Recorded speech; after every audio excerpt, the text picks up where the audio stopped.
जैसा कि आप खेल से आप मैदान का अभी देख के और आपके मन में जैसे कि आया कि यार कितना सुंदर मैदान है और हमें खेलना चाहिए, वैसे ही मैं एक ज्योग्राफर था और मुझे भी लगता था कि पृथ्वी कितनी सुंदर है, हम लोग इसको कितना अच्छी तरीके से बचा के रख सकते हैं। तो मेरे अंदर भी वो भावना थी और ये भावना अंदर तो थी है, लेकिन मैं कुछ कर नहीं पा रहा था, समय नहीं मिल पा रहा था और जो भी कहिए जॉब के कारण।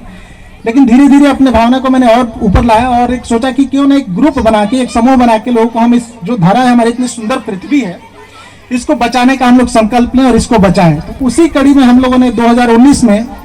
भू संरक्षण फाउंडेशन करके एक संस्था का निर्माण किया और उस समय निर्माण में हमारे साथ 7-8 लोग थे। तो हम लोगों ने निर्माण किया संस्था को हमने छत्तीसगढ़ सोसाइटी रजिस्ट्रेशन एक्ट के तहत रजिस्टर्ड कराया। इसके बाद इस संस्था को हमने भारत सरकार के नीति आयोग से भी रजिस्टर्ड कराया। इस संस्था का बैंक अकाउंट, पैन कार्ड, ये सारी चीजें कराई। और फिर हम लोगों ने यहाँ सेक्टर 27 नवा रायपुर और आसपास के क्षेत्र में, जैसा कि सुजीत जी भी जानते हैं, सिंगल यूज प्लास्टिक के खिलाफ हम लोगों ने अभियान चलाया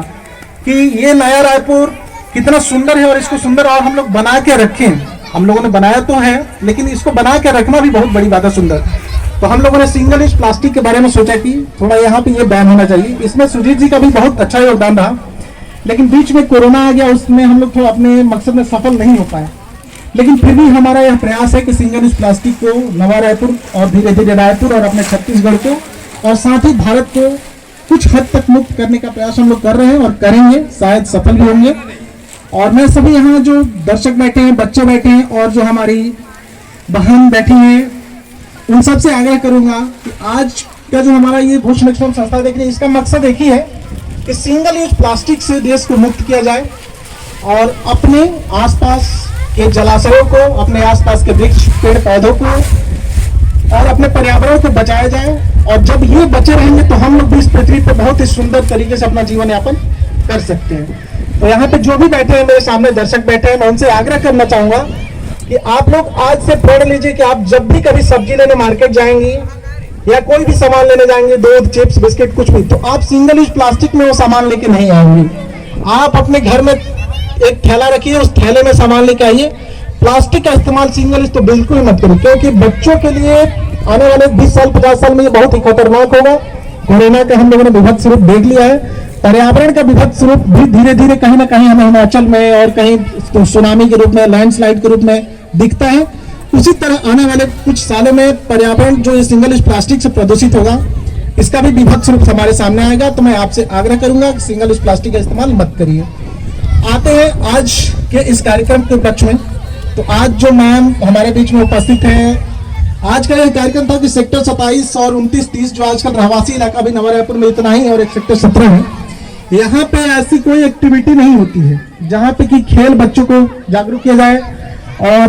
बच्चे खेल के प्रति उनकी उत्सुकता बढ़े और खेलें। आप ये जो मैदान देख रहे हैं, इसके लिए मैं श्री राजीव त्रिपाठी जी जो हमारे सामने हैं, राजीव त्रिपाठी जी का ही बहुत बड़ा योगदान है कि आज ये मैदान आपको साफ दिख रहा है। इसमें ये 2 फुटबॉल के गोल भी लगे, गोल पोस्ट लगे हैं। अदरवाइज 2018 में राजीव त्रिपाठी जी और श्री कुलवीर जी हैं जो हमारे गेम टीचर है। कुलवीर जी से मैं आग्रह करूंगा हाथ उठा दें। और श्री जोशी जी, विराट भाई, इन लोगों की मेहनत ही है कि ये फुटबॉल ग्राउंड आज आपको यहाँ दिख रहा है। अदरवाइज इसमें घास होता था, कोई इसको पूछता नहीं था, बच्चे यहाँ आते भी नहीं थे कि कुछ काट लेगा। लेकिन पिछले 2-3 सालों की इन लोगों की मेहनत है, हम लोगों का भी सहयोग रहा कि इस ग्राउंड को हम लोगों ने फुटबॉल ग्राउंड बनाया और खेलने लायक बनाया। मेरे मन में आया कि सेक्टर 27, 29, 30 और जो सेक्टर 28 है, नवागांव, खपरी है, यहाँ के बच्चे हैं तो खेलने में तो अच्छे हैं, खेलते भी हैं, लेकिन वो गली में रोड पे बैट बॉल खेलते हैं, फुटबॉल खेलते हैं, बैडमिंटन खेलते हैं। तो क्यों ना एक ऐसा कुछ कंपटीशन कराया जाए और उनके अंदर खेल भावना बनाई जाए कि वो, जैसे कि इस साल ओलंपिक में हमारे 7 मेडलिस्ट है, वैसे उनके आखिर पूछे अपने मम्मी पापा से कि मैडम, मम्मी पापा, ये कौन है, इनका टीवी में इतना क्यों आ रहा है, क्यों दिखा जा रहा है, क्या इन्होंने किया हमारे देश के लिए। तो मेरा तो मकसद यही है कि वो जो बच्चे हैं उत्सुकता पूर्वक जो अपने टीवी में देख के पूछते हैं कि ये मीराबाई चानू कौन है, ये नैना सिंह कौन है, जिनको छत्तीसगढ़ पे दिखाया जा रहा है टीवी पे, इसके बाद अपने जो गोल्ड मेडलिस्ट है, ये कौन है, आखिर ये इनका क्यों दिखाया जा रहा है टीवी में। तो मेरा यही मकसद था कि बच्चे इनको देखें, इनको जाने, इनको पहचाने और फिर अपने आप को भी उस लायक बनाने की कोशिश करें। ठीक है, ओलंपिक तो सबको नहीं मिलता, गोल्ड नहीं मिल सकता, लेकिन चाइना की जनसंख्या हमसे थोड़ी ही ज्यादा है, लेकिन चाइना ओलंपिक में इतना करता है। ठीक है, मैं छोटा संस्था का हूँ, उतना नहीं ले जा सकता, लेकिन मेरा ये था कि जो बच्चे हैं अपने जिला स्तर पे, अपने स्कूल स्तर पे, अपने राज्य स्तर पे, अपने देश के स्तर पे खेलें। और ऐसा नहीं है, पहले क्या होता था हमारे मतलब जब हम लोग थे तो कि एक कहावत थी कि पढ़ोगे लिखोगे बनोगे नवाब, खेलोगे कूदोगे होगे खराब। क्या बात है। लेकिन आज वो जस्ट मतलब उल्टा तो नहीं कह सकते, लेकिन कुछ हद तक दोनों बराबर हो गए हैं। पढ़ना लिखना भी और खेलना कूदना भी बराबर हो गया। शायद जो यहाँ पे बहुत सारे बच्चों की मतलब जो हमारी बहनें बैठी हैं उनके भी बच्चे होंगे, तो आप ऐसा बच्चों पे प्रेशर नहीं डालिए कि बेटा तुम्हारा ऑनलाइन 6 बजे से लेके 12 बजे तक और 3 बजे से लेके 9 बजे तक क्लास चलता है तो आपको क्लास करो। उनको खेलने के लिए बाहर जरूर भेजिए, क्योंकि आप जो आज सामने हमारे देख रहे हैं मुख्य अतिथि के रूप में बैठी हमारी नैना बहन, ये पढ़ने में तो मुझे नहीं पता लेकिन खेलने में टॉप क्लास पे है, खेलकूद में इनका। क्योंकि माउंट एवरेस्ट जो संसार का सबसे ऊंचा पर्वत है, आप लोग कहीं यहाँ पे छत्तीसगढ़ में जो पहाड़ी है वहां पर भी गई होंगी तो पहाड़ी चढ़ते समय आप लोगों ने महसूस किया होगा कि सांसें फूलती हैं और हम कहते हैं कि अपने जो हमारी बहनें हॉस्पिटल से कहते हैं या भाई बहन जा रहे हैं या कोई और भाई अब मैं नहीं जाऊंगा, अब तो मेरी हिम्मत हार गई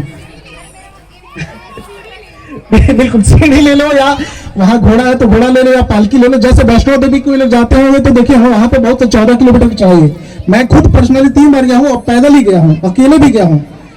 तो मैं मतलब जब इतना छोटा आदमी इतना हिम्मत कर सकता हूँ तो आप सोच सकते हैं कि माउंट एवरेस्ट पे फतह करने वाली जो लड़की है नैना मैम है, उनके पास कितनी हिम्मत है कि आप लोगों के बीच में से ही इन्होंने माउंट एवरेस्ट जो संसार का सबसे ऊंचा पर्वत है,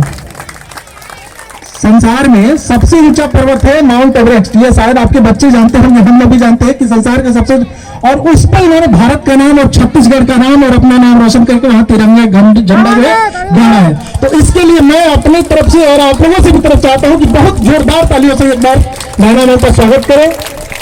और अपने बच्चों को ये सिखाएं कि हम ये ताली बजा रहे हैं बाबू, ये किसी और के लिए नहीं बल्कि नैना मैम पे बजा रहा हूं। नैना मैम ने माउंट एवरेस्ट जैसे पर्वत के ऊपर चढ़ाई करके तिरंगा गाड़ा है। तो धन्यवाद नैना मैम, अब मैं ज्यादा कुछ नहीं बोलूंगा और आपका मैं एक बार फिर से आभार व्यक्त करता हूं कि आप हमारे इस छोटे से संस्था को आपने अपना समय दिया और हमारी आग्रह है कि थोड़ा आप ऐसे ही हम लोगों को प्रमोट करते रहें, हम लोगों के ऊपर आशीर्वाद बनाए रहें कि जिससे कि हम लोग बच्चों को खेल कूद में थोड़ा आगे लाएं और बच्चे भी खेल कूद को समझें कि अब वो कहानी जो कहावत थी पढ़ोगे लिखोगे बनोगे नवाब, खेलोगे कूदोगे होगे खराब, वो अब उसको बराबर किया जाए कि नहीं पढ़ोगे लिखोगे तब बनोगे नवाब, लेकिन खेलोगे कूदोगे तब भी नवाब बनोगे। इसी शब्द के साथ मैं अब ये समाप्त करता हूं आपको और नैना मैम का एक बार फिर से आभार और धन्यवाद व्यक्त करता हूं। धन्यवाद।